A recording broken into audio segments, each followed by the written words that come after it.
Good evening, aloha, and welcome to our Kauai Virtual Home Buyers Workshop. It is May the 6th, and thank you for spending some time with us this evening. And we're going to be giving you as much information as we can about what's involved in buying homes on the island of Kauai. We've got some experts here, and we're going to be able to take your questions if you post them, either in the Facebook chat or YouTube chat. Let's see, that's not what I want. Let me get my presentation up here.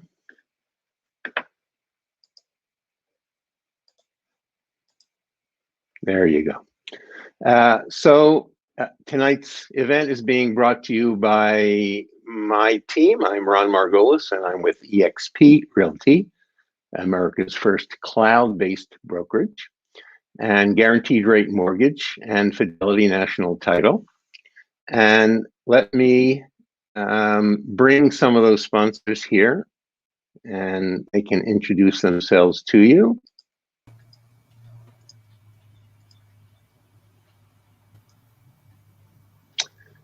So good evening, and this is our team of presenters for this evening's event. Of course, you've met me. Kat, you want to introduce yourself? Hey, aloha, everybody. Thanks for joining us tonight. My name is Kat Owano-Mobley, and I am the buyer specialist for the Margolis team. So I'll be presenting what I do as a realtor in the buying process. You're going to be presentating? Presentating. Yeah. Okay, great. And then next, at least my screen, is B. Jill with Fidelity National Title. Say hello, B. Hi, everyone. Welcome to our workshop. I am B with Fidelity National, and we're here to answer any questions in regards to the escrow and title process. So any questions you have, any ideas or any thoughts, please let us know. We're here to help. And then next we have lender extraordinaire Anthony Valentino with Guaranteed Rate Mortgage. Thanks, Ronnie. Anthony Valentino here, Vice President of Mortgage Lending for Guaranteed Rate. I'm looking to help everyone and educate them on the home loan process and what it takes from start to finish. And lovely Rita. Last but not least, hi everyone, I'm Rita from Fidelity National Title, and I get to work with B. We are the neutral third party who handles your transaction, and we are here to answer again any questions you have on such a real estate transaction. Thank you. So thank each of you for spending your evening, and thank our viewers.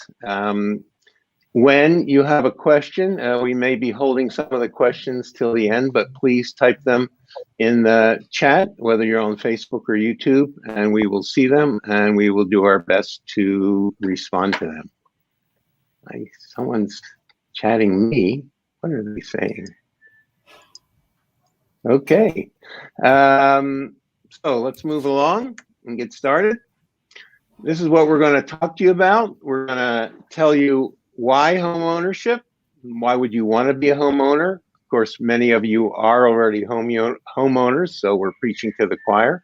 But some of the basic ideas or notions as to why homeownership is a valuable asset.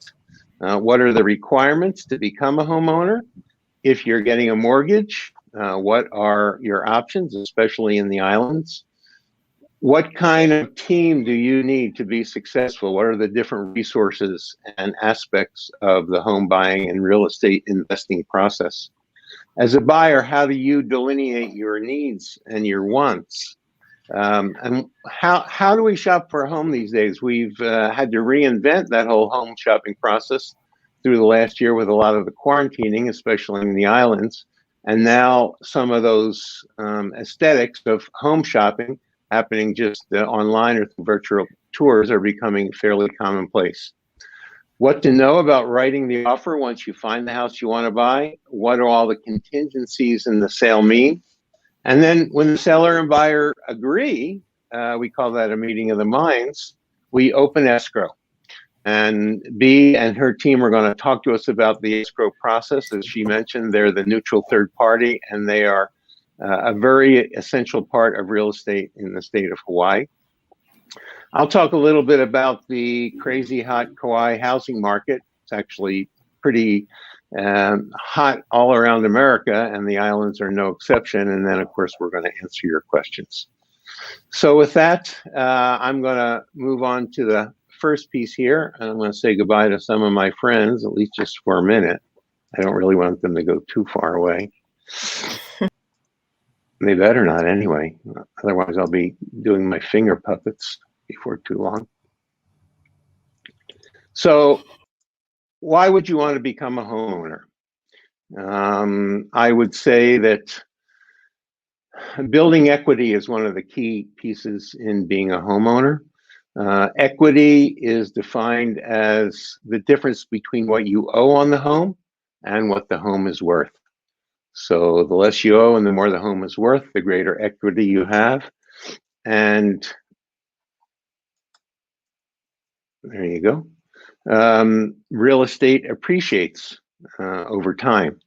I'm going to show you a graph in a little bit that'll illustrate that quite vividly. And really, we've had almost 9 years of appreciation. You know, the market kind of bottomed out in 2012, and it's been a steady ramp, slow at first, 13, 14, 15, then some acceleration in the last couple of years with some of the dynamics of the last year have just sent prices quite high. As a homeowner, you have a lot more freedom, do things the way you want. You're not subservient to your landlord's rules. If you want to change things in the house, you certainly can. There are tax advantages. The home ownership tax deduction can have a big impact. A lot of times, if you add that into the equation of what you're paying versus renting, it can actually be less expensive to own and to rent. And so we always say, why pay your landlord's mortgage when you can pay your own? Here's a simple example. The prices are from a time long ago, maybe a couple decades in Hawaii. But if you were to buy a home for $160,000 with a 10% down payment and a fixed rate mortgage at 6%, you would have a payment of $887 a month. And renting the same apartment would cost you $550.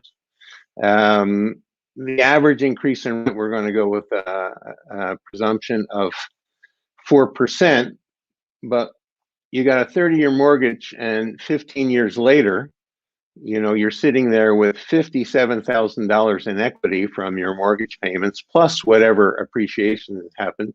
And 15 years later, your rent has gone up to $991, and your equity still a big goose egg.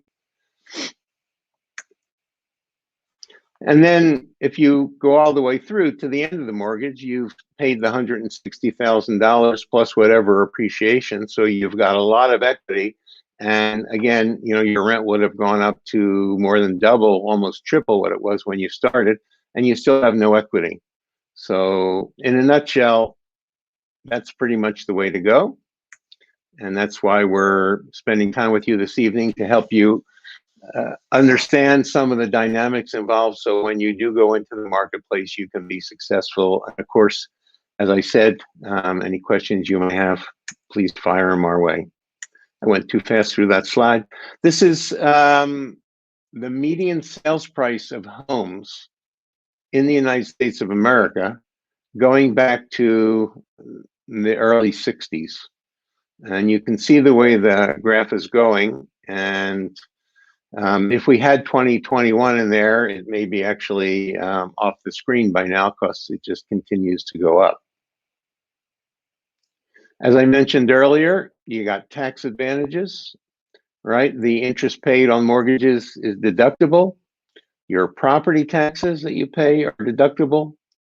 And when you sell your primary home, for a married couple, there's a $250,000 deduction for each husband and wife. So you can have $500,000 worth of gain and have no tax consequences.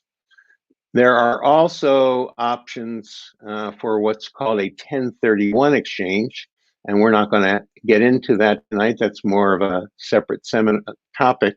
But a 1031 tax deferred exchange is where you have an opportunity to sell what becomes your rental property or investment property and replace it with like-kind property, so one rental replaced by another, and you get to defer the tax, i.e. not pay the capital gains tax, and that's another great vehicle, more on the real estate investing side, a little bit different. So, well, where do you start? You know, if you're a cash buyer, and we certainly have lots of those in the islands, you probably start online and you start looking at properties. If you are going to be getting a mortgage, or you want to take advantage, maybe you have the cash, but you want to take advantage of the silly low interest rates that we've had the last couple of years, then you're going to want to determine, you know, what's an appropriate budget that you're comfortable with, that makes financial sense, that makes emotional sense. And where do you start? Well, you start with a great lender and someone who understands the industry. So that's you, Anthony. And I'm going to hand the ball off to you, and I'm going to go away, and I'll bring up your slides here. Absolutely. I appreciate it, Ronnie. Hey, everyone. So where do you Thank you start? so much. Yeah, you know, basically, it's the big question is, when you purchase a house, where do you start? What's the process? There's a lot of question marks. And so what I'm going to go through tonight is basically go through the process of a home buying experience and what it takes to buy a home and to get prepared specifically for a home loan and to get pre-approved. And so we'll go over these slides. We'll go over the basics. We'll go over the cadence of what to expect. And then, like Ronnie said, we'll ask any questions that you have, please ask, so we can go through them and help you understand and make you more confident in the home buying process. So starting with the first slide, we want to look at basically what is the process, where do we start, and what to expect. So you want to get pre-approved whenever you start the home buying process. You never want to buy a house without knowing the numbers, knowing what your payment's going to be, knowing what your max purchase price is going to be. And more importantly, you don't want to have to jump through hurdles last second. You want to get everything done so that way you're confident, you know what's going on, and you have a rock solid pre-approval that you're going to issue the sellers. So we want to understand the finances behind the mortgage. We want to understand the requirements. And we also want to know what type of loans are specifically on the island of Kauai. So that way we know what we're able to get, what's available, and what's going to be best for your needs. Looking at this next slide, it's going to go through the process of the financial requirements and what we're going to be specifically asking for. There are things that we are going to be needing in order to confirm that you are approved. There's basically a checklist of what we're going to go through as a mortgage lender. We're going to look at your income. We're going to look at your assets. We're going to look at your debt to income ratio, which is tells us how much of a house you're going to be able to purchase. And then that way, when you are shopping with Ronnie or Kat, you're not going to be overextending yourself, or you're not going to have a payment shock of what you're used to. And so looking at this slide, we're going to be able to show you a whole bunch of other items as well. If Ronnie can move to that next slide. So we're going to want you to fill out a loan application. You can either do this online or in person. With COVID, it's completely changed the game. Technology has been around forever, but just recently, a lot of people have been using online and technology to get the job done. So you're going to first want to fill out an online application. You're going to want to gather all of the requirements. So we're going to send you a needs list. And then once you get those needs lists back, that's when I can determine your budget and I can calculate your debt to income ratio and your expenses. And I'm going to basically find out what's going to be your budget based off of what you tell me of what you want to pay for your mortgage, what you are comfortable with as far as your out-of-pocket costs, whether we're going to be doing down payment assistance grants or first-time homebuyer programs, or if we don't want a mortgage. And so we want to put some money down, maybe 10 or 15 or 20%. This is where we go through all of this information. And then finally, we get you pre-approved. And that's when you get to start shopping once you have all of those numbers in place. Once we go to this next slide, basically, we're going to be looking at the financial requirements that are needed. There's a lot of different loans out there. Each loan has different requirements. They have a minimum credit score. So some like FHA are as low as 580, whereas conventional is a 620 FICO score. Whereas if you're going jumbo, which on the island of Kauai is 822,000 loan amount, you're going to need to have at least a 680 or higher. You're going to look at your minimum down payment requirements based on the loan that you do. So you can either do a USDA loan, which is nothing down, an FHA program, which is 3.5% down. There's conventional programs with as little as 3% down. So we're going to go over that as well to see what's going to be comfortable for you. We're also going to look at different programs to pair it with. Do you need a grant or do you need down payment assistance for FHA or conventional? So we'll go over that. We're also going to look at your max debt to income ratio to make sure that we stay under it. So these loans have a max amount that you're able to borrow. And so based off of your debt, your automobile, your credit cards, that's going to tell us how much of a house that you can afford on paper. We're also going to look at your work history. Are you self-employed? Are you a W-2 wage earner? Based off of that, that's the type of information we're going to request from you, your W-2s, your pay stubs, your taxes. We're going to be looking at what type of loan do you need? Do you need primary residence? Do you need secondary residence or investment? And then what type of guidelines do you have to meet? I'm going to walk you through all of that so that way you understand it fully. Are you going to be an owner occupied, or is this going to be a non-owner occupied requirements? When you're primary residence, so you have to put the minimum 0% down if it's a down payment assistance. If it's a second home, you have to put a minimum of 10% down. If it's an investment, you have to put a minimum of 20% down. So there are requirements based off of what type of occupancy it is. And then we're going to look at your asset and reserve requirements. Basically, asset and reserve requirements are the amount of money that you're going to need to purchase the house. And then they want to make sure that you have more than just $1 in the account. Now, some programs, you require nothing. So you can literally have 20 cents in your account once the transaction's done. Whereas other programs might need 3 or 6 months of mortgage payment reserves. So if your mortgage payment's $1,500 or $2,000 and say they need 6 months of reserves, they're going to want to see $12,000 in reserves. That's for, jumbo programs or other niche products. But basically, that's a rundown of the financial requirements that a mortgage lender like myself is going to see. And break it down to you so that way you understand exactly what you're doing during the home loan process. Looking at the next slide. So basically, this slide goes and talks about the different home loan programs that are available. There's a lot to choose from. You have your traditional FHA, which is your Federal Housing Authority. And so that's the 3.5% down. You have down payment assistance programs that you compare with that. So that way you get a grant to cover that 3.5% down. And so that way, effectively, your down payment's nothing. FHA, you have mortgage insurance for the life of the loan, unlike conventional, which is our number 2 slot. Typically, that's your conventional loan everyone knows about, 3%, 5%, 20% options. The difference between FHA and conventional is FHA has mortgage insurance for the life of the loan. Conventional still has mortgage insurance, but if you put 20% down, you don't have any mortgage insurance. Or once you have 20% equity, then it falls off automatically. Whereas FHA, you have to refinance the mortgage insurance off.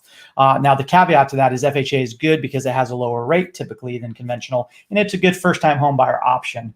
You also have USDA loans, which are great. U.S. Department of Agriculture is classified Kauai as 100% rural. So that means you can qualify for a USDA, which is 100% financing, meaning there is no down payment needed. So the caveat to that is you have to have income limits. The debt to income ratio, or the amount that you can buy, sometimes is limited. And as we know on this island, the median purchase price is over $1 million. So it's typically hard to find unless it's a condo or a townhome, but that's USDA. Then you have VA loans. VA loans are my favorite. There's no mortgage insurance, has the lowest rates. It has basically everything you want in a loan, and it's for our veterans. And so as long as you have your DD 214 or you were in the reserves for at least 6 years, you do have access to that VA home loan, which is nothing down, 100% financing. And then you have your conventional versus jumbo versus portfolio. And so jumbo loans is whenever you have a higher cost loan or a higher purchase price. So the loan amount max for Kauai is $822,000. If you find a house that's more than that, then we have to go in jumbo. Or we can do what is called an 80-10-10, where you have a conventional and you have a second.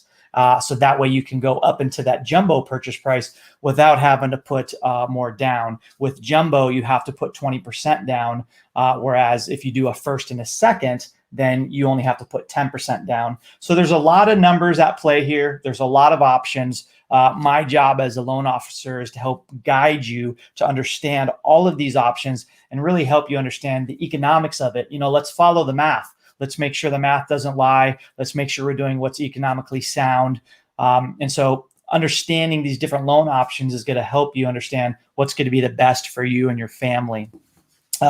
This next slide is basically questions that we get all the time, questions and issues. And so we just like to see, what's out there and what issues we have on this island. One issue is home purchase prices are higher than a single wage earner can borrow.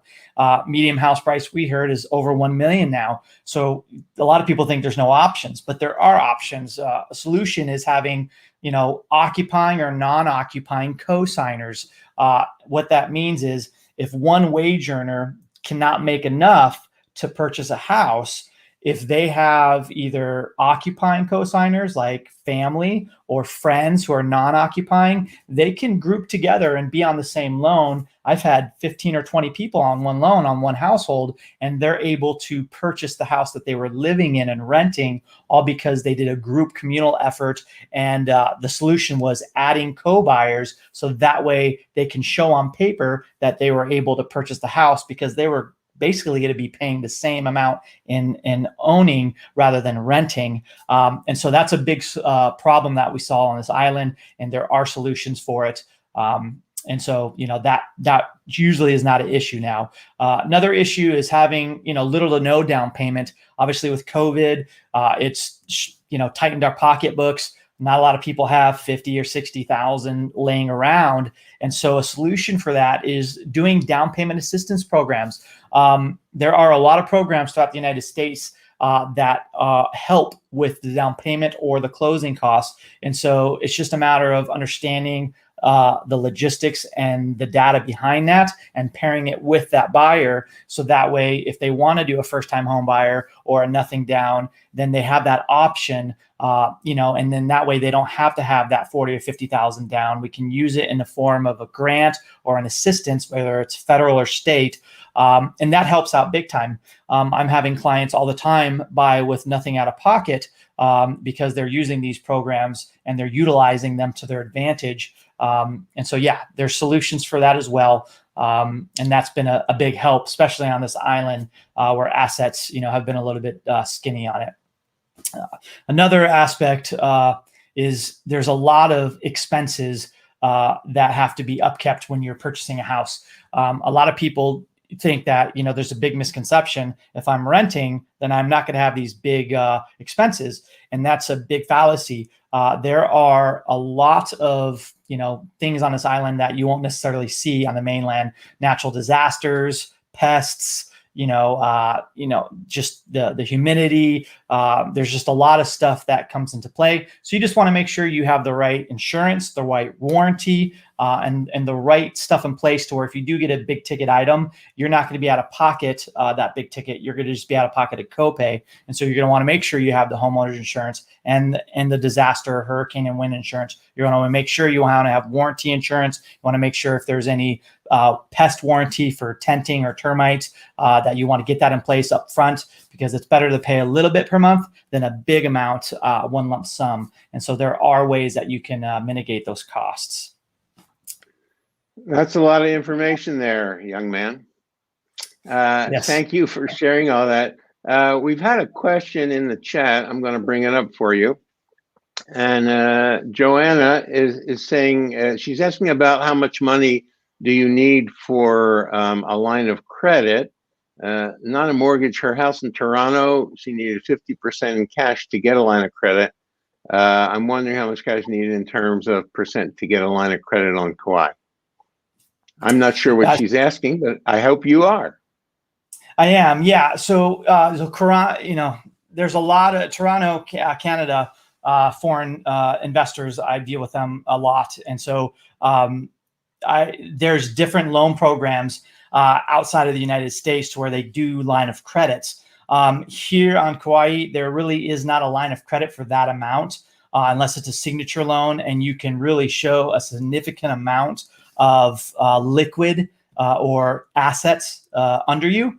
Most people, if you're getting a line of credit, you don't have a substantial amount of liquid. And so a line of credit is basically a non-fixed amortized loan.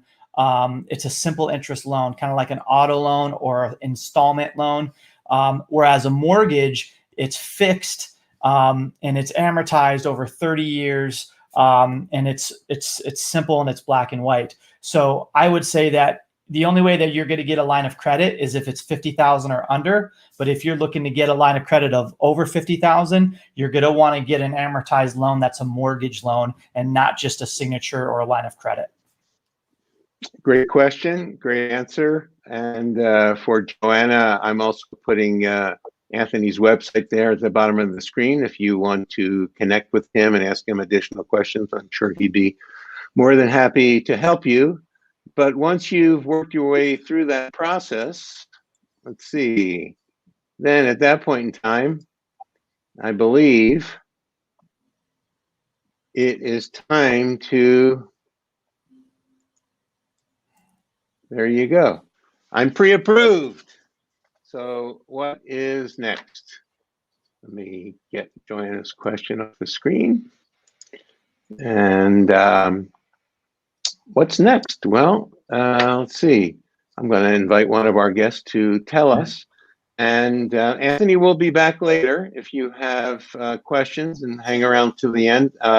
You can put your questions in anytime, and we'll be happy to answer them. Okay. So let me introduce Kat Awana Mobley. She is a buyer's agent on our team, and she's privileged to work with lots of buyers, old and young, many different price points. The market, I was speaking to someone on the phone yesterday, and he's like, well, I'm only looking to spend $600,000. You probably don't want to waste your time with me.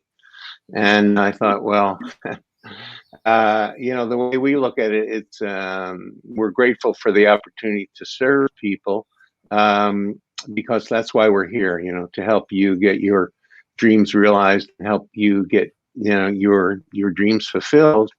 And we like to treat everyone as if they were our only client, whether they're spending $6 million or $60,000.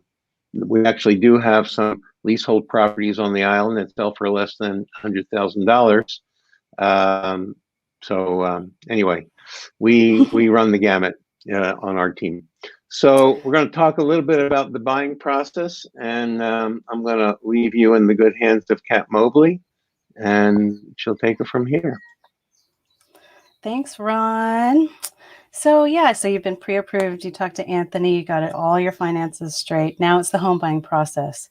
So with our buyer's consult, well, you might be asking yourself, why would I need a buyer's agent when I can just look it up on Zillow and see all the information that the MLS provides, because it's public information. So why would I need a buyer's agent anyway? Well, why wouldn't you? It's so beneficial to have somebody in your corner that represents your fiduciary interest, has your back, and also knows your personal story so that we can negotiate the best deal for you when that time comes. And it might be one of your biggest purchases in your life. So you want somebody that has your back, that can negotiate for you. And there's no money that comes out of your pocket to hire a buyer's agent. All of the commissions are paid through the seller. And so it's a win-win situation. You have somebody that's got your needs top of mind and is doing everything with the team to help you succeed in finding your new home. So what happens in the buying process? We would get together and we would get to know each other. What are the things that you need and are looking for in a property? What are your needs? Are you single? Do you have a family? Do you have any pets? Do you need a yard? Would you rather be on the ocean or just have an ocean view? Does that matter? Would you want to be secluded in the mountains? All of these details play into finding the right place for you. What kind of neighborhood are you wanting? Would you want to be on a cul-de-sac? Or, do you have horses? Sometimes you need to find a place that would house a horse. How much time, when are you looking to buy and move? Is it in the next 3 months or maybe next year, 3 years down the line, 5 years down the line? It all helps to know these things. If you need to move now, it's time to get on it. And since you're pre-approved already, you're already almost there. So as realtors, there are these pocket listings that some realtors have. They're not public. They're not on the MLS. And if we know what you're looking for, if we see these pocket listings come up, we can automatically, I would call the other realtor, hey, I've got a client that sounds like it's perfect for them. Boom, boom, boom. We get to it before it comes on the market. With local folks here, it's easy to go show places. Of course, we would adhere to COVID guidelines. Right now, I think you have to have 5 or less people in when you're showing property. If you're on the mainland, technology is awesome. There's a lot of listings that have their 3D virtual walkthroughs, or I've been doing a lot of these FaceTime showings where we schedule a time.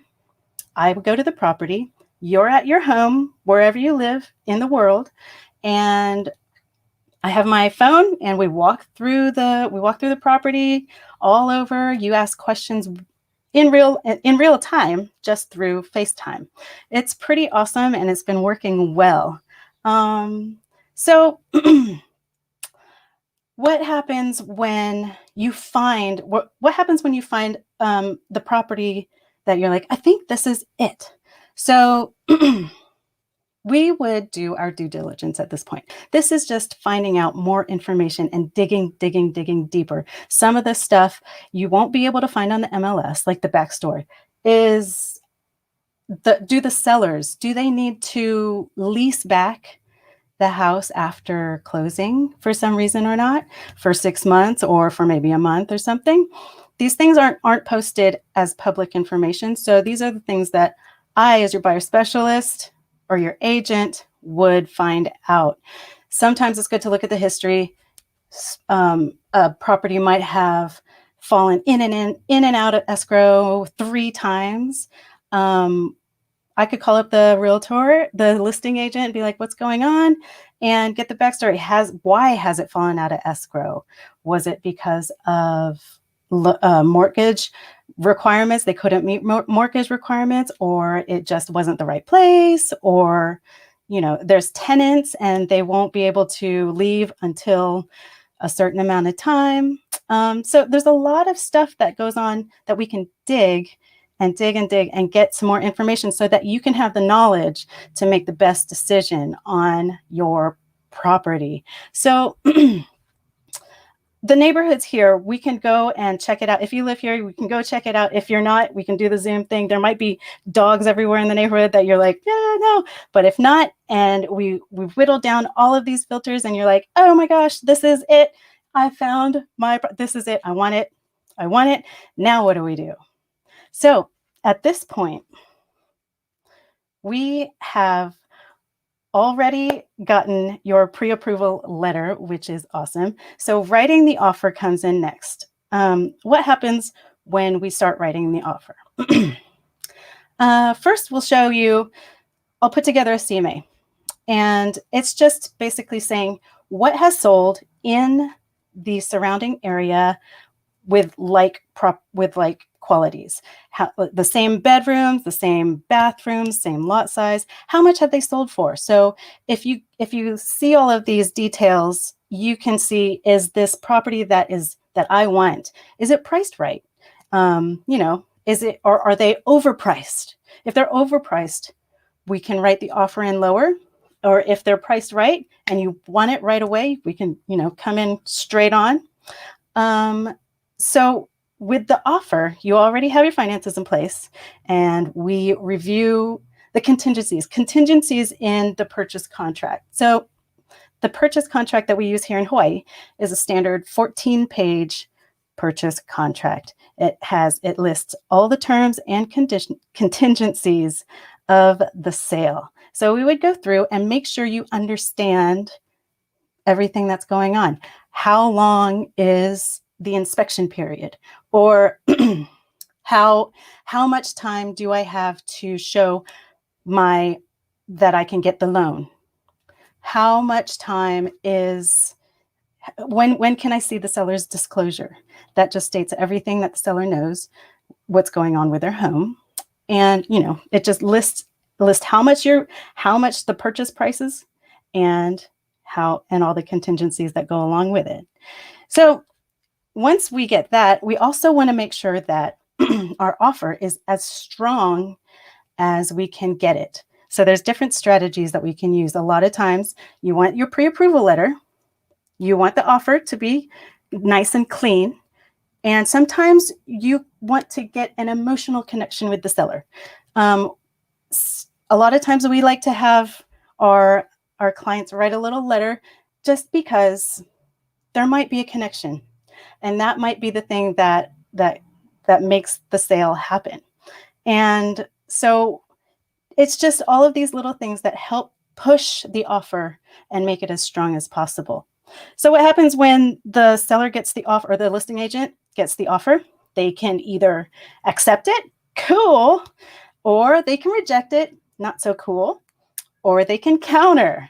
So when they counter, they're just coming back at us, changing a couple of contingencies, whether it be the price or any kind of timeline. And then we would look at the counter and either accept, reject, or counter back. But at the time we find the magic number and the magic contingencies and everything that happens, and you get a meeting of the mind, then we have a deal. What happens when we have a deal? Then we open escrow. It's time to open escrow. So I'm going to pass it to Rita first to explain what escrow is. Hi, Rita. Hi, everyone. Thanks, Kat. Hi, everyone. My name is Rita, and I'm from Fidelity National Title. I've been in the real estate industry, just so you know, since 1990, and doing title and escrow since 1998.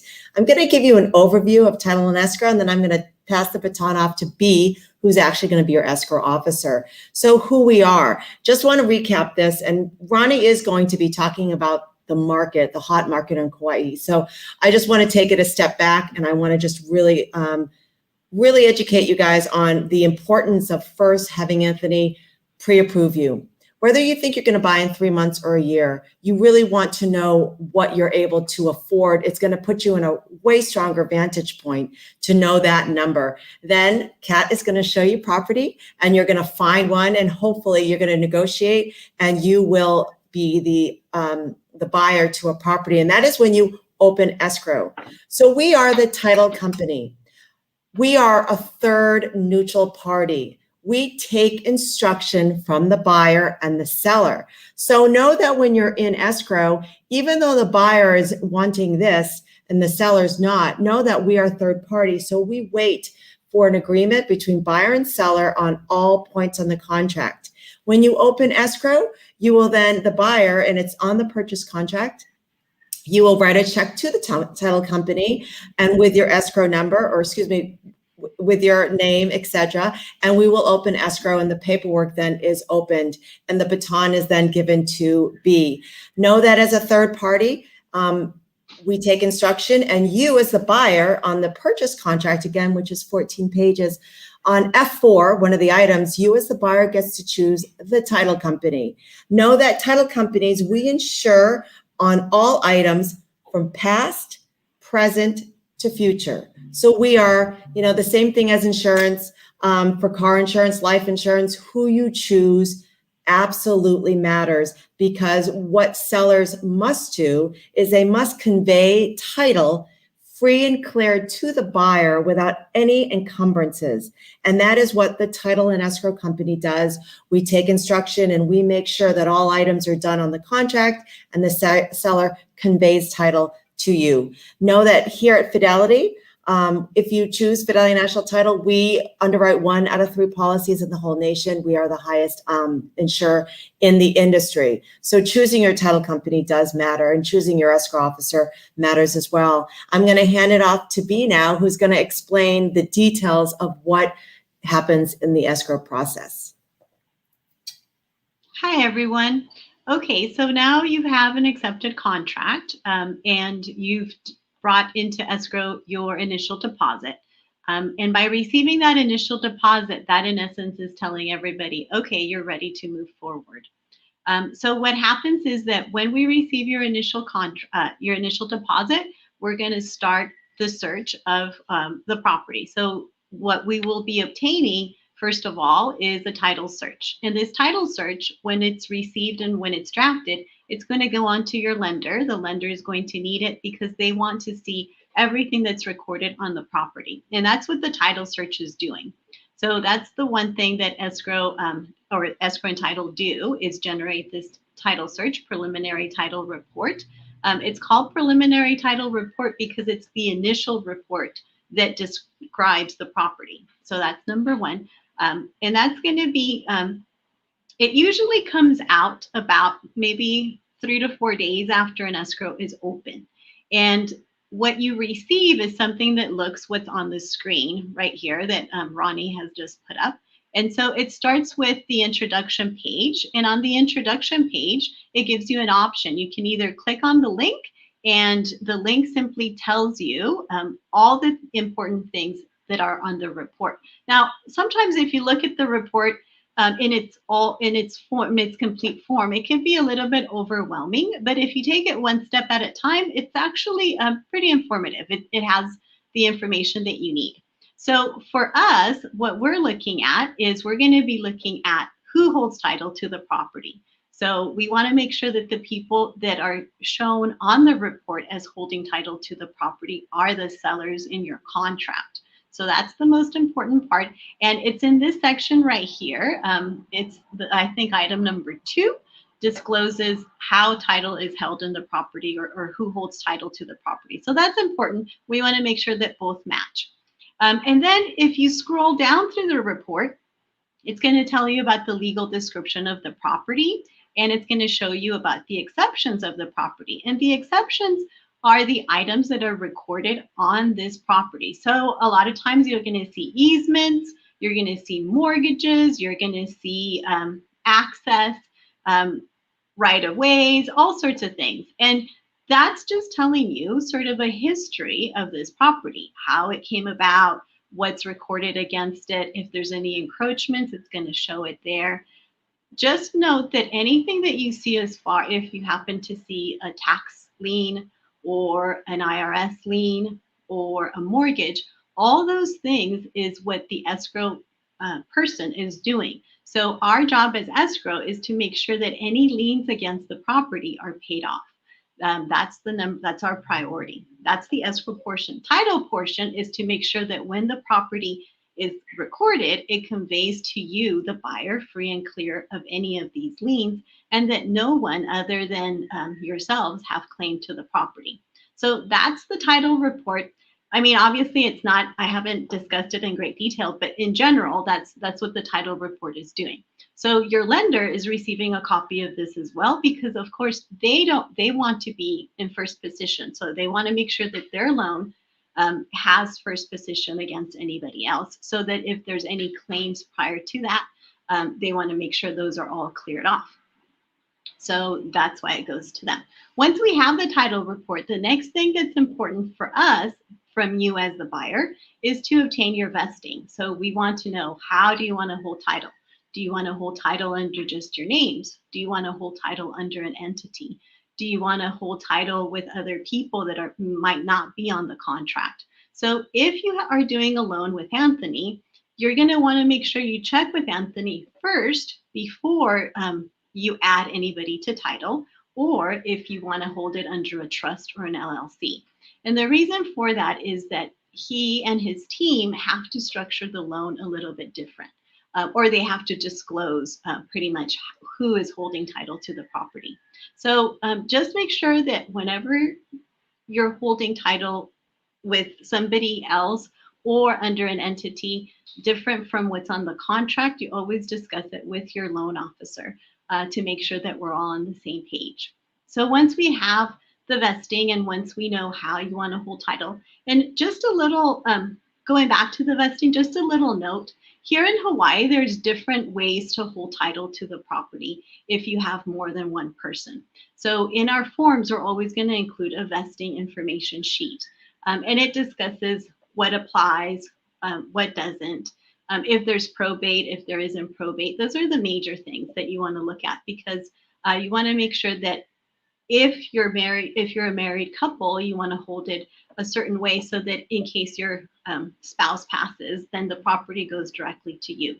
So any questions you have on that, the vesting part of it, just let us know. We're always here to help. That's all, we're always here to just make it as clear and as smooth as possible. So once we have the vesting, once we have the title report, what we're going to be doing is pretty much working the file, and then we don't come back around until the lender is ready to have loan documents. So in the meantime, you're going to be working directly with Anthony and his team, providing them whatever information they need. So just keep in mind that the loan process is sort of, they're all working in a line, right? So they're going to ask you for information, they're going to ask you for documents, and the sooner you provide this to them, the faster they can turn it around. So any delays with any information they ask from you will cause delays in your closing. So you just want to make sure that you keep it moving, and you turn around their requests as fast as possible. So that's as Anthony and his team process the loan, they'll come back around once they have a clear to close.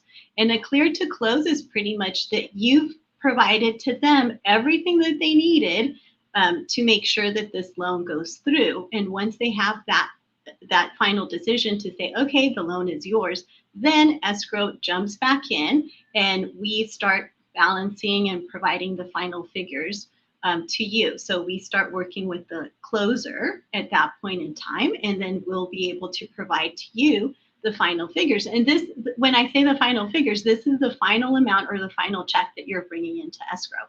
So a lot of times we won't have that information until probably 5 or 6 days before we actually close. So just note that we all know our timelines, and our main goal is to make sure that everything closes on time. So we always strive to make sure you have all the information in as timely as possible, I guess, to just have your wire set up. So once you're ready for that final closing, and once you've signed your documents and you're ready to send in your money, we're going to need your funds. So your final funds for here in Hawaii have to be either in the form of a wire or a cashier's check. We cannot take personal checks for final funds. So just note that if you happen to be on island when you do your closing, but you bank with a mainland lender, for example, Wells Fargo will not initiate a wire if you're not at their branch. So just make sure you keep us all posted. Let your lender, your loan officer know, let us know. If you decide to be here on island and you live in the mainland and you bank in the mainland, you have to let us know ahead of time that that your plan is to be here for the signing, because we'll have to make arrangements for you to either initiate your wire early or leave instructions with your bank to set up the wire. So those are things that can cause delays if we are not aware that you're coming here. So just keep that in mind. The other thing too is that here in Hawaii, our closing is not the day we sign. Our closing is the day we record. So a lot of times we're signing several days before we actually record. And that's just the process that we follow. Everything that we do here, the recording takes place in Honolulu. So we have to allow time for that. So that's why there's a certain timeline that we follow that's very different from the mainland. So those are the things to keep in mind. Obviously, communication is the key for everything. So the more we know, then the more we can help. If there's anything that affects your loan or anything that affects your transaction that's out of the ordinary, just let us know. And then we'll make it, it does all work out in the end. It's just that when we know what to expect, then we can make arrangements for it, right? So other than that, once the final funds are in, then 2 days later we record. We record here at 8 in the morning. All recordings take place at 8 in the morning. So once that happens, we'll call the agents and there you go. The keys are yours and congratulations. I love when we get that phone call. I know, it's You the know, best. lots of calls go to voicemail, but when I see that Fidelity number come up on my phone on the day of closing, I always want to hear that person say, "Congratulations, we've recorded." And then at that point, we would call the buyer, if you are our buyer, and say, "Hey, congratulations, it's yours." And we would come and meet you and pick up the keys. But escrow is really an essential part and a real asset to the whole real estate purchase process, because they help keep both sides of the transaction on track and in contract. And a lot of times, you know, people will call and ask me, well, how should I take tenancy? And then, you know, I always refer them to B and escrow, who can explain all the different types of tenancies. For some people, they may need to consult an attorney to get some guidance on that, because we have a number of types of tenancies and each one has their own, particular characteristics. So thank you, B. You're welcome. Let's see, do you have more slides? No, I don't think so. Okay, well then we're going to say goodbye to you. All right, see you later. We'll see you in a little bit. Okay, so I want to talk just for a moment about the different types of properties in Hawaii. We often get the question, what is leasehold property? Leasehold property is where the lessor owns the fee. So there's fee simple, where you own the property lock, stock, and barrel. In leasehold property, you own the house or the condo. You don't own the land on which the condo or house sit. So you become the lessee and you have to pay rent to the lessor. That's the one that owns the fee. Sometimes you can purchase the fee, but there's a very little amount of leasehold property left on the island of Kauai, and most of those sellers have no interest in selling the fee. So particularly on the south side, the largest resort is the Kiahuna Plantation, and we get lots of inquiries on our website because people love to see that you can buy a condo on Kauai for $89,000 or $69,000. Hey, honey, it's not as expensive there as we thought. But it's a leasehold property, so you'll be paying $1,500 a month in condo fees, and on top of that, you'll be paying $1,200 in leasehold rent. So basically, $2,700 a month just for your monthly fees, plus any other costs, and then all of a sudden, the $89,000 doesn't seem quite as good. Leasehold can be an inexpensive way to become a homeowner, especially if you're older and you don't have any children that you want to will your property to. But for most people that are interested in the equity in the property, fee simple is the way to go. Leasehold property is a depreciating asset, and the closer you get to lease maturation, the less the property is going to be worth. And then most of our sales these days are standard sales, meaning you're buying from a seller, whether the seller is an individual or a company or an LLC. We do have distressed properties, but it's a very tiny, less than 1% of our market. Those are either bank-owned properties, we refer to them as REOs, or real estate owned, or short sales where people owe more on their home than the home is worth. And we have a few affordable housing projects on Kauai. If you have a specific interest in learning about the different affordable programs going on Kauai and the different projects and their roadmap in terms of development, you can get in touch with me and we can talk about that. I mentioned the REO property, and they're usually at this point, most of the bank-owned properties are in pretty rough condition. You buy them as is. You have to do all your due diligence on the front end. When Kat was talking to you about the sales process, there's the due diligence that we talk about when we're looking and examining, is this the right home for you? Then there's the due diligence that you do during the escrow process while you're working with the escrow company. And meanwhile, you're doing termite inspections and home inspections and wastewater system inspections. And in a bank-owned purchase, you got to do all that, before you even write the offer, because there's no guarantees, there's no seller's disclosure. That's when a seller tells you everything they know about the property. The bank really doesn't know anything about the property because they just repossessed it. And as I mentioned, short sales, well, they're anything but short. And if you have questions, we don't have many now. It's possible when and if the government mortgage moratorium ends, we'll start to see some of those properties. But a lot of people carry forward the notion that you can get a great deal by buying one of those properties. Unfortunately, whether it's a short sale or whether the bank already owns it, both those sales require the bank's permission. And just like you, if you were the seller, the banks want fair market value. And fair market value right now is not distressed as it was 10 years ago. It's, on Kauai, the median price of a house, I think, is up to $1 million in April. These are numbers actually from a couple of months ago, so I'm not going to dwell on them too much. I'm actually going to skip through them. I didn't have a chance to update this side, but you can see the median price. So it's good to understand the average price versus the median price, right? So the average price is the number that you take all the sales and you divide them by the number of sales, and that's the average price. The median price is when you remove the extreme sales at the top and the extreme sales at the bottom. What's the price at which there's an equal number above and below? So for Kauai to have a median price of $1,036,000, or maybe it's even higher, I haven't seen April's numbers yet, just means that there's more sales happening in the $1 million plus price point. And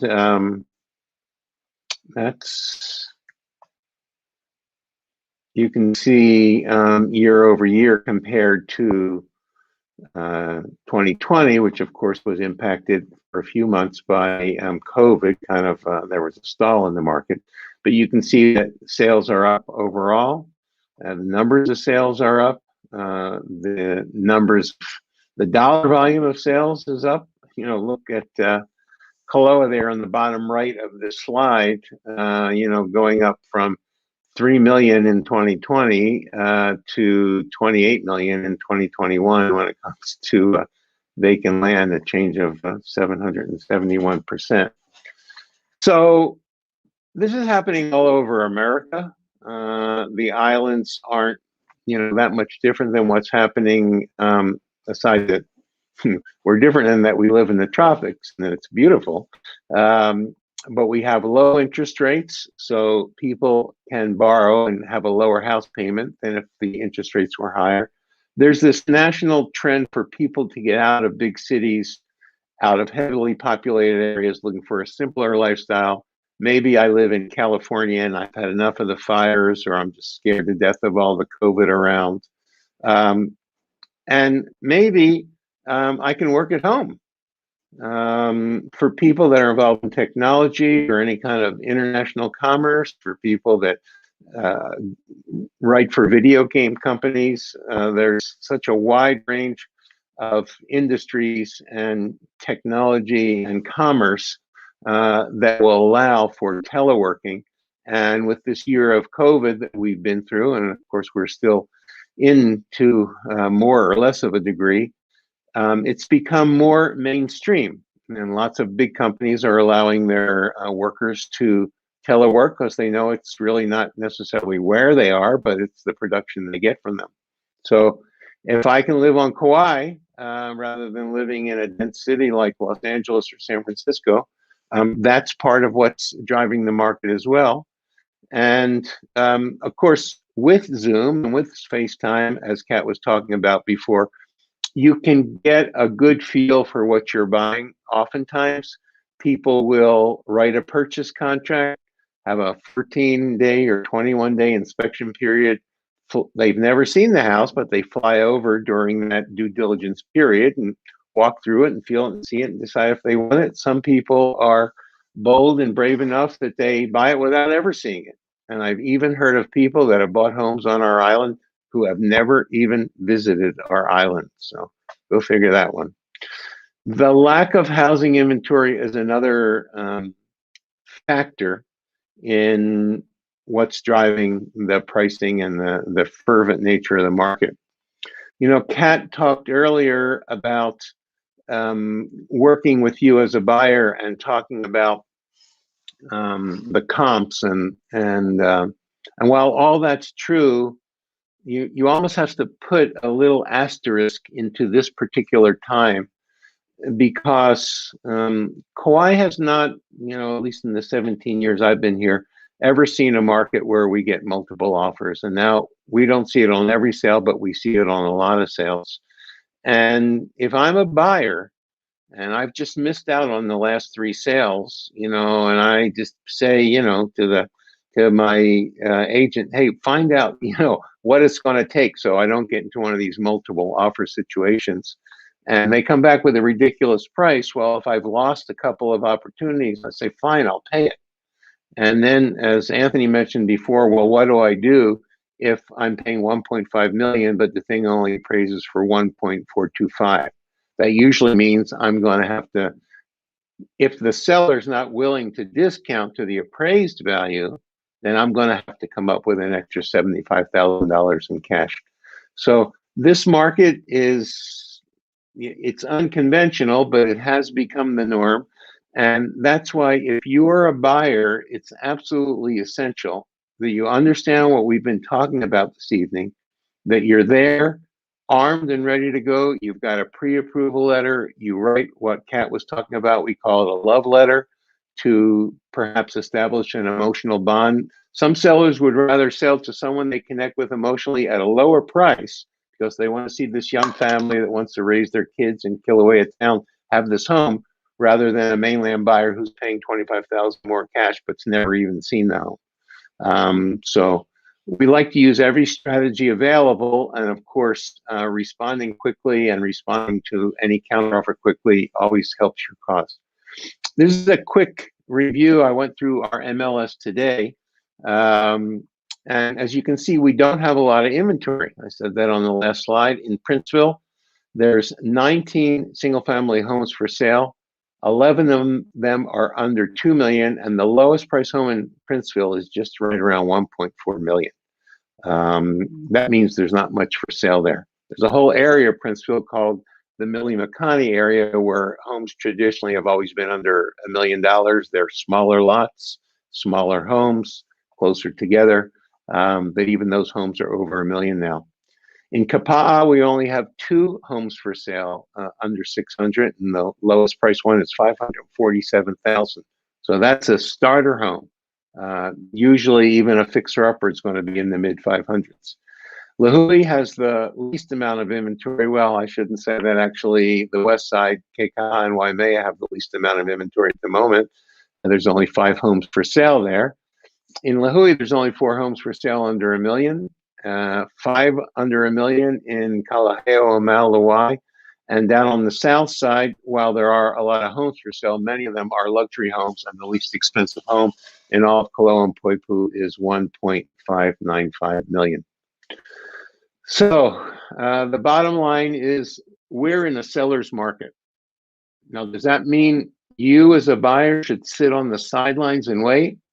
I hear buyers say, I think I think I'm going to just wait this out. I'm going to wait until there's a deal. Or sometimes I'll get a text from a seller. I'll say, a buyer, what are you looking for? I'm looking for a fire sale.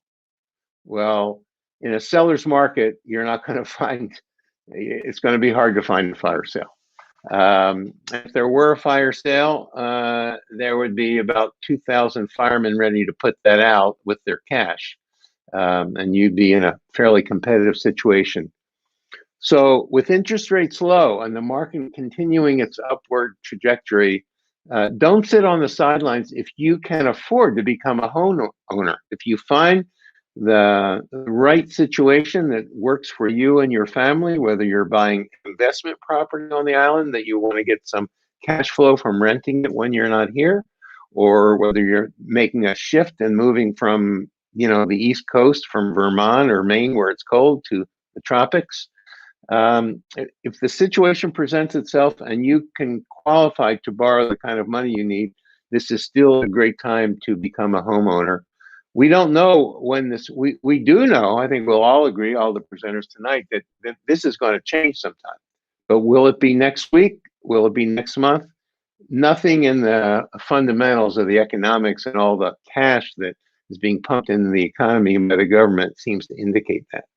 So you got to be prepared, have all your ducks in a row, pay close attention to the market. If you use our website, you can use any ones you want. We have a great one, KauaiHomeFinder.com. I'll put that up on the screen while I'm thinking about it. Let me do that. There you go. But wherever you look on the internet, whether you look on Zillow or Realtor.com or Redfin or KauaiHomeFinder.com or any website that you like, it's all the same data. It comes from Hawaii Information Service. That's the MLS that's a jointly owned co-op by the Kauai Board of Realtors and the Hawaii Board of Realtors. That's the Big Island. So it's all the same data. As we've said this evening, there's many reasons to have a quality team supporting you so you can understand the context, both of the numbers we're talking about, as well as the specifics of a given property in any given marketplace. So use an agent with great negotiating strategies, skills, and experience. We are happy to bring our over 30 years of experience to you. And I'm just going to quickly review so we don't take too much more of your time. We mentioned that home ownership builds wealth and that you want to get equity in your home. Equity is the difference between what you owe and what it's worth. Keep your credit score high and be smart to get the best rates. You got to be smart if you've been working for a long time to finally buy your first home and then you get approved for a loan. Don't go out and buy a truck while you're in escrow, because that'll.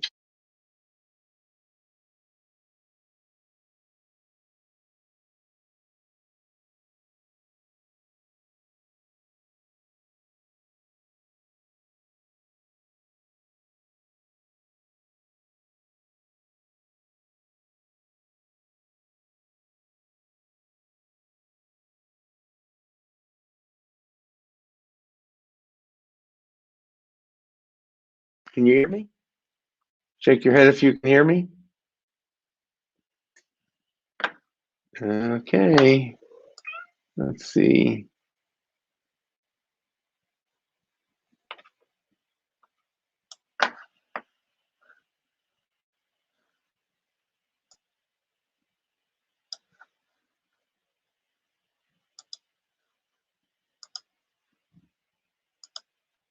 looks like I lost my audio there, so sorry about that. As I was saying, lots of options if you have a loan, but of course, cash is king. If you have cash.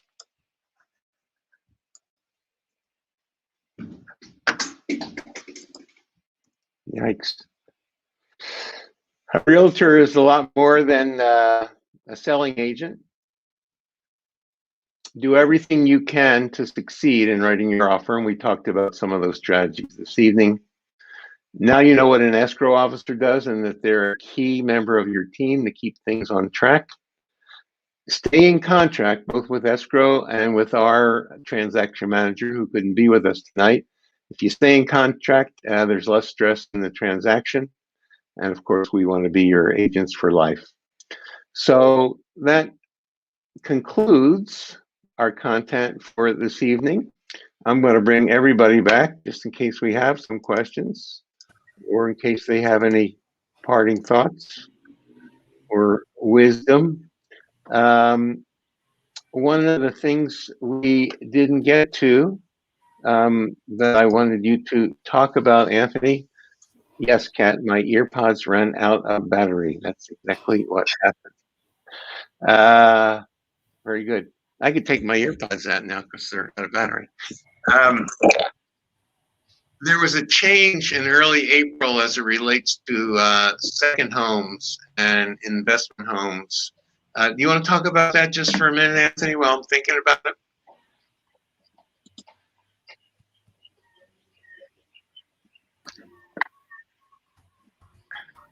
Sorry about that. Yeah, so basically with COVID, there's a lot of changes that we've seen in the lending industry in particular.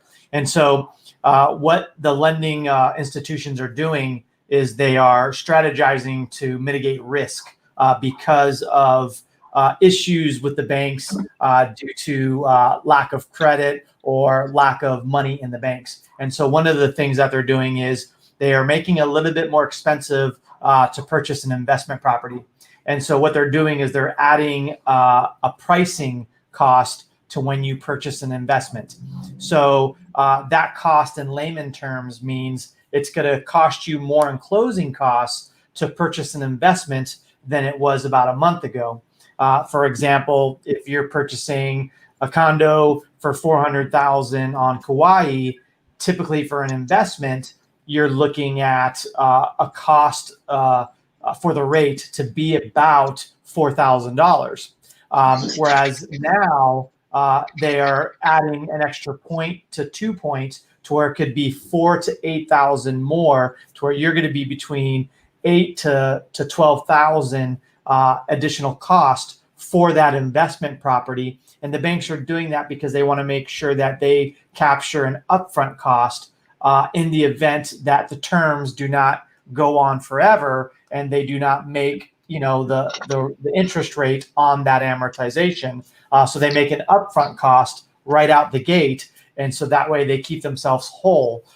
So that's one of the big things that you have seen recently over the past weeks with investment homes, and some are speculating it could drop down to secondary homes. Right now, second homes are not affected. So if you want to buy a house in a different area or a different state than where you primarily reside, there's still no price changes now, but it could follow suit like we're seeing with the investment properties currently. I see. Joanna asked us this question: do you have a preferred bank that is on the island? Of course, I would say, the one that will loan me the most money. She's saying goodnight. She's in Canada and could be late there. Well, there's a lot of ways to interpret the question. I wasn't able to get any clarification from her. So here's how I would answer that question.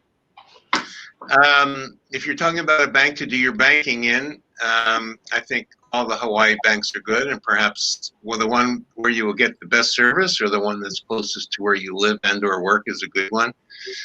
For myself, in my 17 years of selling real estate on Kauai, as it relates to loans.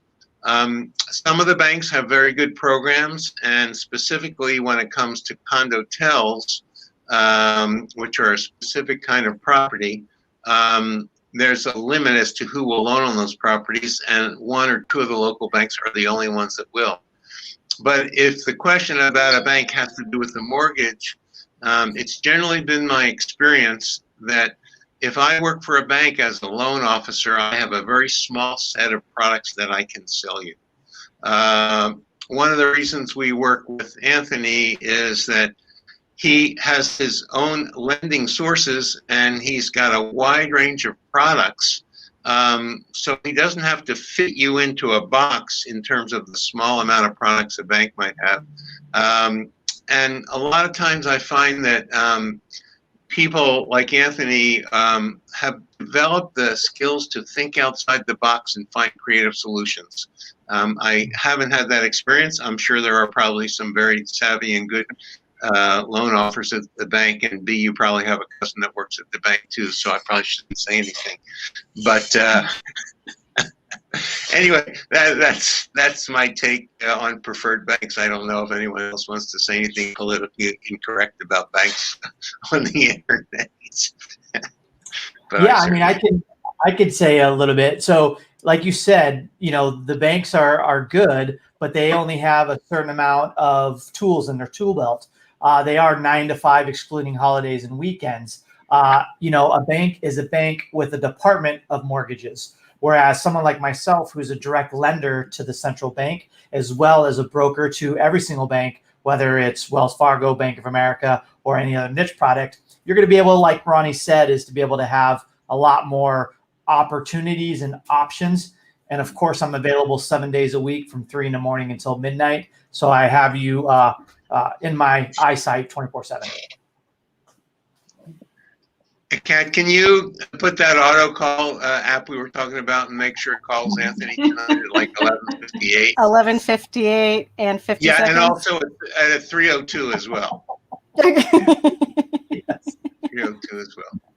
Well, I don't see any other questions. So I'd like to thank Kat, B, Anthony, for all the great information you shared. And let's see, did we put your, I think we put, oh no, I wanted to see, I didn't put your email address there. Well, I think it's just, is it b.giel@fnf.com? Yes, sir. Mm-hmm. Okay, yes. I always feel old when people call me sir. That's probably because I am. So you can email her there. You saw Anthony's information earlier. If you need to get a hold of any of these people because you don't remember, please email me, or you can call me, of course, at 808-346-7095. I do not work from 3 to midnight. So please don't call me at 3 in the morning. My wife puts my phone in airplane mode as soon as I drop off to make sure, we don't have any trouble during the evening. At any rate, thank you so much for attending. And if you're watching this on the replay, thank you for watching online. And if you have any friends or associates that want to learn more about buying on Kauai, please get in touch with us. We'd love to help you and make it an easy process for you to succeed. So with that, I'll say aloha, everyone. Say aloha. Double shaka. Yeah, you got it. Bye. And we'll talk to you soon. Take care.